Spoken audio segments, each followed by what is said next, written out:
Welcome back to the Crypto Picture channel, where I help you see crypto through a clear lens. Today we're going to be doing some market analysis on my watch list coins. So coins that I've been talking about, coins that I'm bullish on, and see how they're progressing over the last couple of days, and really see what we're looking at from a price perspective. So with that being said, we can jump right in here. So we've been charting this symmetrical triangle, and it is looking very strong here, in my opinion. DOT, we have seen symmetrical triangles in the past, and they've played out quite nicely for DOT. I played this one. Obviously, I do hold DOT in my long-term holding account, but I do speculate a little bit with my trading account, buying and selling DOT. So with this one, we got about an 88% move here. So with that being said, obviously you can see we're in another symmetrical triangle. We broke out and we've retested since. And from what I can see, this is a bullish retest. We got some beautiful wicks to the downside of the 6 hourly candles. We can actually go down to the 4 hour. I mean, we only got a wick down here. You only had you only had about 3 hours to buy at the top of the symmetrical triangle. I actually ended up buying, topping up my position down here at midnight yesterday, my time. And it's been a good move since. And I do suspect that we are going to see higher prices in DOT. We have a anchor wave and a trigger wave here on the hourly. I don't like to zoom in too much, but it's nice to zoom in sometimes when you want to start seeing where a reversal could potentially happen. And what's nice is we've really respected this trend line of the symmetrical triangle, which means a lot of investors and traders are looking at this pattern, which means it does have some confidence behind it, and that's always really good to see. So with the symmetrical triangle, we do have a breakout potential of around 55, I would say 52 to $55. If we take the measured move from here, the thing is like you could technically bring this symmetrical triangle back down here, but if we're just going to do it conservatively, we'll just take it from this low here to the high up here. Right here, and then we'll put it at the point of breakout. So we broke out right here, and that would put us, conservatively speaking, at the 52 mark. That target that I had up there earlier was if we wanted to be a little bit more aggressive and go from here at the beginning of the symmetrical triangle, but we'll play conservatively here and say that this is our measured move. So DOT looking really good. This is the potential breakout target for this symmetrical triangle. Again, this isn't financial advice. This is for educational purposes, and you should really do your own research and do your own analysis of the market before getting into any trade. I'm just a dude on the internet, making some videos for helping people understand how TA works and what to look for in market structure. So with that being said, let's move on to EGLD.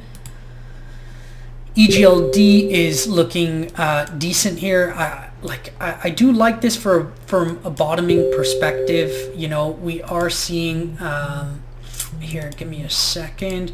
We are seeing kind of this rounding type of bottom, right? So basically what this is there's sell pressure, sell pressure, sell pressure, and as it starts dying off, it starts to round at the bottom, starts to kind of move at a level pace, and then you start seeing buyers outweigh the sellers, therefore creating a rounding bottom. So sell pressure, accumulation, and more buy pressure than sell pressure.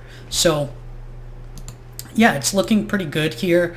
We are seeing a 4 hour potential buy signal. It's not confirmed yet.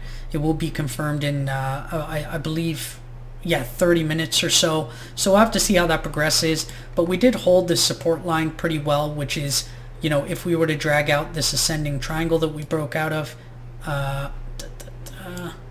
here. Sorry, it's a little funky. So anyways, let's just do this. This is easier. So let's just go like this. Say this was a symmetrical triangle. So yeah, we've been holding this line pretty well. We did briefly break below it, but we quickly were able to regain this level and create a new high relative to the micro trend, not the macro trend. And now all we're seeing is a higher low. And we've been seeing higher low after higher low after higher low, right? So it's, you know, we got 1, 2, 3, 4, 5, 6 higher lows here now, if this is a confirmed local bottom and we continue higher. So looking good from this perspective. So we'll continue to monitor EGLD, but I think overall right now, it's still been a good entry from back at like $130 or so. So yeah, looking good on that one. Bitcoin looking like it wants to revisit previous highs. We'll have to see if we can break out through this level, but it definitely looks like it wants to break or at least get to those all-time highs that we saw back in February. So we'll have to see how that goes. We'll have to see if we get some sort of rejection or not. Let me just change the color of this, because this is now new support. So I would be looking for a support level in this area. So even if we did get a pullback from the all-time high, we would be looking at roughly, you know, anywhere from a 10% to 13% pullback if we were to hold this green support zone. So yeah, I mean, nothing crazy. Like at the end of the day, if we go from this bottom back to the top, right, which is where the bottom was, you know, 36%, and then to pull back like 10 to 13%, you know, in the grand scheme of things isn't a whole lot. Bitcoin dominance looks like it's starting to head higher.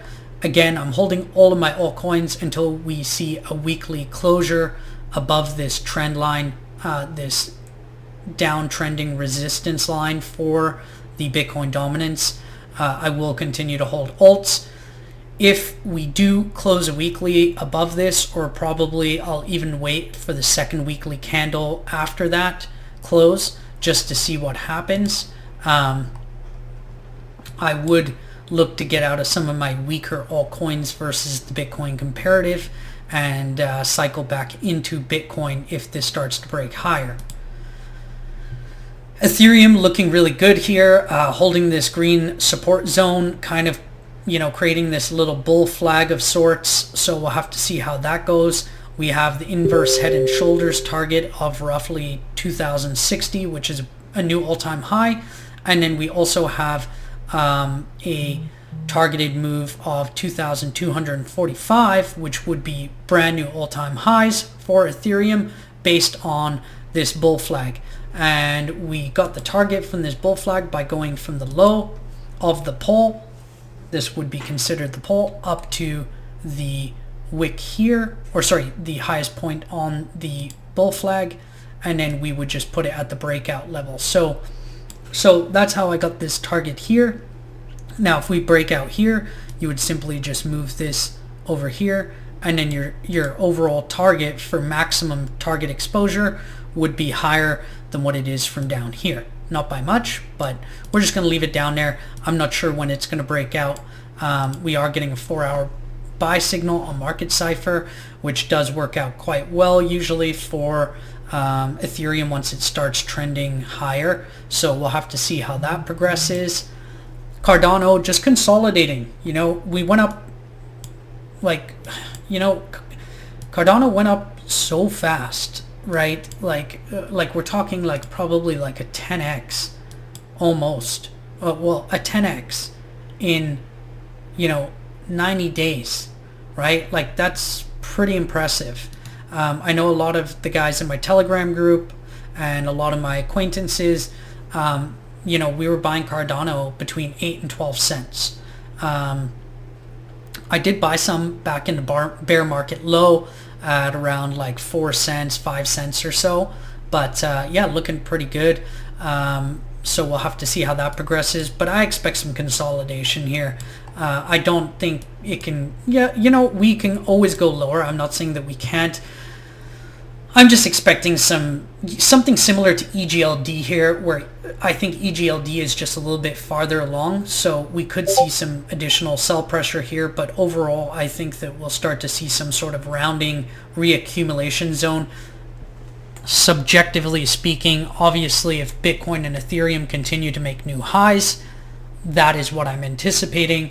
If Bitcoin and Ethereum break down, then all of the altcoins are going to go down. Right? And that's one thing we really have to remember when we're trading altcoins is, as nice as the chart patterns are on these assets, sometimes, you know, we're at the mercy of, you know, Bitcoin, right? So if Bitcoin decides, hey, I'm going to take a 20% plunge here, all your altcoins are going to bleed, right? So when you look at these chart patterns, you also have to always have in the back of your mind that what is Bitcoin going to do? And right now I'm trading with a bullish bias because Bitcoin has a bullish bias. I don't see it going down 20% from here. Do I see that we could potentially from this level have like a 10 to 12% retrace and still be bullish? Yeah, we can. We can go down 10, 12% here and still be bullish, right? Like I had people asking me yesterday on Ethereum, like, are we in a downtrend here? And it's like, you know, no, we're not. We're in a consolidation. This is consolidation, and this is an uptrend, right? This is a downtrend. This is an uptrend. This is consolidation in an uptrend. This is consolidation here in a downtrend, right? So it doesn't mean we're in an uptrend. Uptrend, what you want to see is at least like, you know, at least one higher high or two preferably and a higher low, right? You really want to see that to, you know, kind of turn bullish. But with Market Cipher, we're able to front run those and kind of get ahead of the game, so we don't have to wait for that. But if you're not trading with Market Cipher, you always want to see one higher high and one higher low, even if you're zooming in on the 4 or 6 hour chart.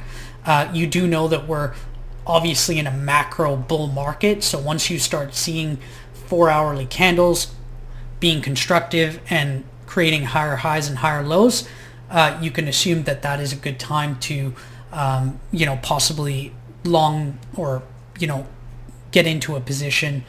Again, not financial advice. I'm just trying to help you understand how markets work.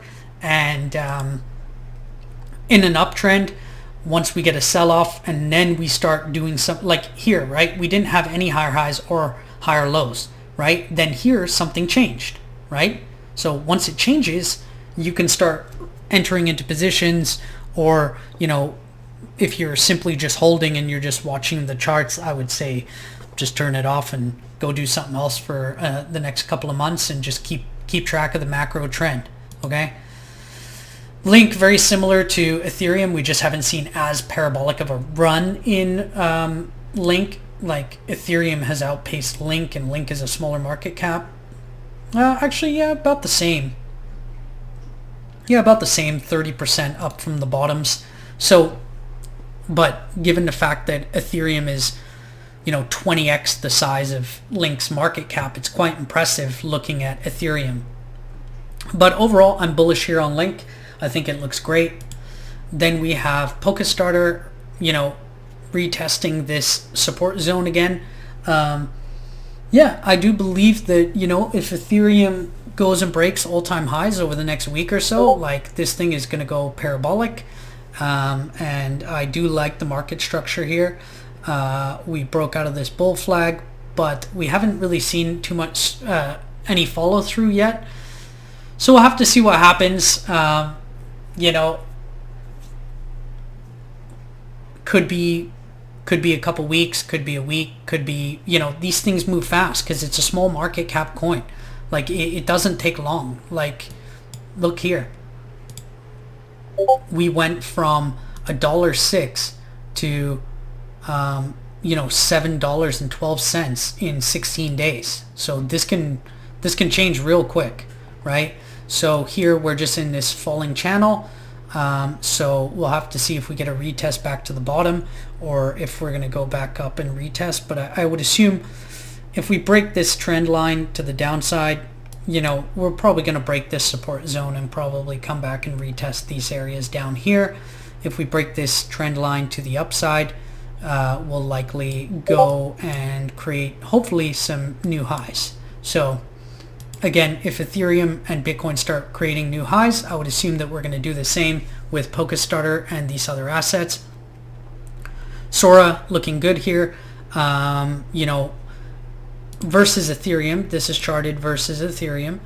We had a 60% move against Ethereum, and Ethereum went up 30%. So in dollar terms, you know, XOR basically did 100% gains, 90% gains in dollar terms in 3 days. So I'm okay. I'm still holding my position in Sora, you know, down 17% versus Ethereum. But let's see what happens. We're on a 10-hour here. We got the 6-hour. Oh yeah, perfect. We got a 6-hour go long signal here. Last time we got this, we got a 60% move against Ethereum. So yeah, I mean, it's looking good.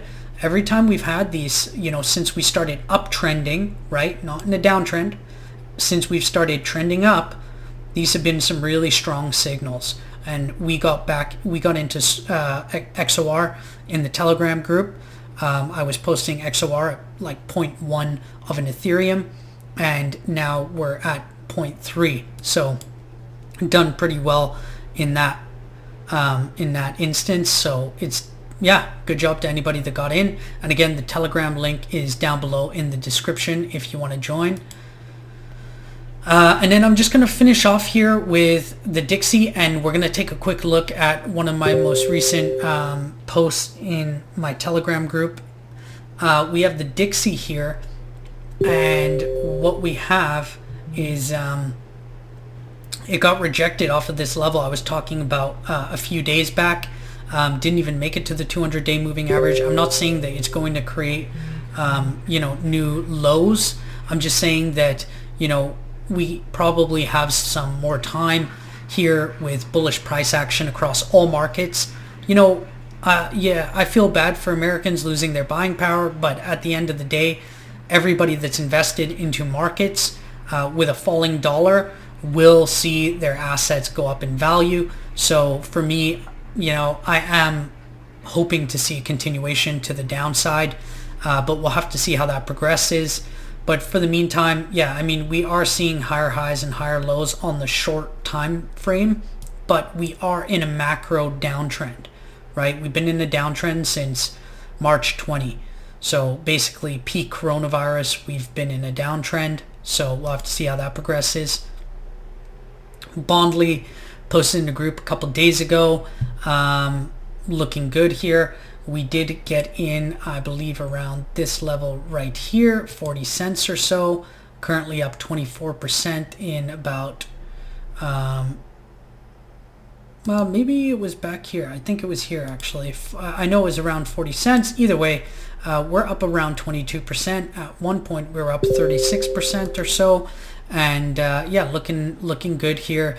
We broke out. We have to remember that this is an extremely volatile asset because the market cap is very low.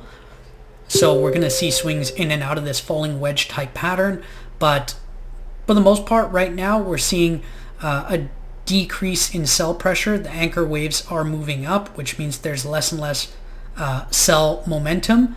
And hopefully now we'll start to see higher anchor waves to the upside, saying that there's more bullish buying in the market. So we'll have bullish momentum and decreasing bearish momentum. But I'm going to leave you off with that. Please like, subscribe, leave a comment, and Telegram link is down below in the description. I also have a Market Cipher affiliate link. It's the best indicator I've come across. And with that being said, guys, have a good one.